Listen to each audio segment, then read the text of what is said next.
put us in cattle cars. Go ahead, try it now. We were an unarmed people, and the first thing Adolf Hitler did before he came to power was pass gun control, and because of the gun control legislation, the Jews were not able to defend themselves. You think the Maccabees passed gun control? When you hear the word gun control, think. Cops got the guns, government, Raul Castro and Fidel Castro got the guns, criminals got the guns, because they're not going to be subject to gun control. I'm the only one that's being gun controlled. You need to wake up, man. You need to wake up and believe what the scriptures teach about self-defense. I don't know where that came from, but it came from somewhere.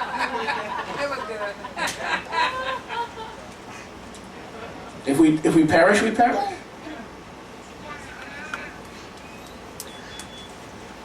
Okay, look at verse 1. It came to pass on the third day that Esther put her royal apparel. She stood in the inner court of the Melech's Bayit, opposite the Melech's Bayit, and the Melech sat upon his royal kisei in the royal Bayit, opposite the gate of the Bayit. Now look at verse 2. And we begin to close. And it was so. Now watch this. When the Melech saw Esther the Malka standing, notice she's not in the hallway anymore, she's not in the outer courts where she gets a taste of the kingdom. She is right smack in the center, in the epicenter of the power of the kingdom. Come on, somebody. And notice, immediately, when the king saw she had on the right Israelite identity and her royal apparel, she had undergone a royal makeover after 12 months of purification, the Melech held out what? To Esther, the golden scepter that was in his hand, and Esther drew near, and Esther touched the top of the what? The scepter. Verse 3. In other words, when does Yeshua invite us into his inner courts? Well, we got a lifestyle that is pleasing to him. It didn't come from grandma.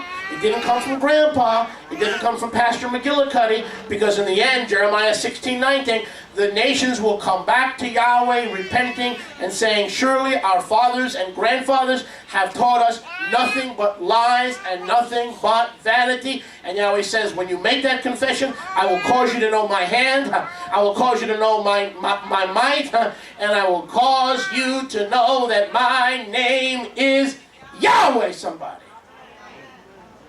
It's all him, none of us. It's all him, none of us. I will cause, not by might, Zechariah 4:6, not by might, not by power, but by my ruach. How did you receive the name of Yahweh and the two houses and your Israelite royal apparel? Not by human might, not by human power, but by my hand and by my ruach. Look at verse 3. We close, I think. We close, no doubt. Hadassah 5:3. Praise Yahweh. Yahweh has purged this congregation of Baptist butts. Praise Yahweh. We had a lot of Baptist butts, no longer. Now everybody likes to sit for 6 hours. I can't believe I said that.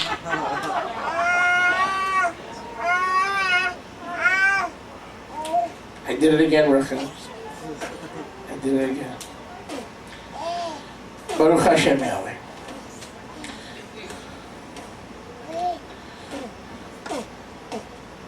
Esther drew near.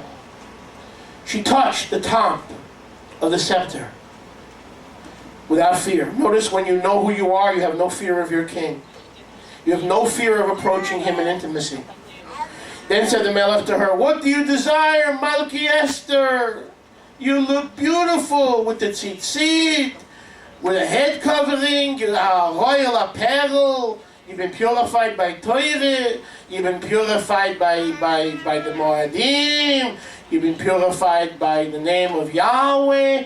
You are aware of your mission. You are pure. You're beautiful. I've never seen you this beautiful. I want you to touch my scepter and touch me all over, honey, and stay with me all night in my presence. What do you desire, Malka Esther? What is your request, Malka Esther? It shall be given to you, even to a half of the Malchut. Notice she finds renewed favor, a special favor, in Yahweh's eyes. She was saved by Yahweh's favor, but now there's a subsequent favor or a secondary favor that for those who go from the bride to Israel, the bride. There is a subsequent and a secondary favor. But it's a process. It could be 12 months, it could be 12 years. Are you here for the long run? How long are you going to be here for? Well, you can go out into your worldwide ministry and do your thing, but you always got to come back here and have a home base. You got to come, call somewhere home. We don't mind you going out and representing us to the nations, but you got to have a home base. But I noticed because Esther was purified by an awareness of her mission and a discerner of the times that we live in, that's us, the Israelite bride of Yeshua that has gone merely from the teaching reign into the Malchut reign, the kingdom reign. So now Acts 3:21, Yeshua is ready to return because all things have been and are in the process of being restored. And don't miss this. This is so beautiful. Zachariah, if you get this, it's so beautiful.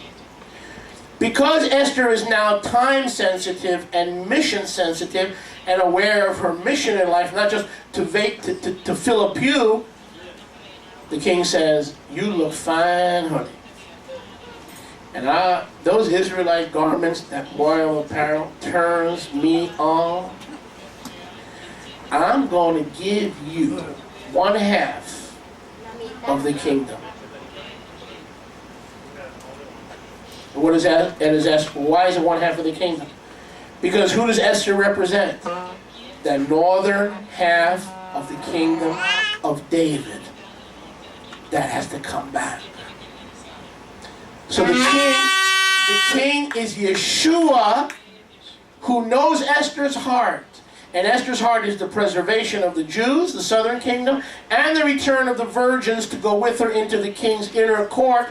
So she has a burden and a heart's desire for all 12 tribes of Israel. And her desire is not just to see the Jewish people preserved, it is a desire to take the half of the kingdom that went out into the nations and to also give them a royal makeover.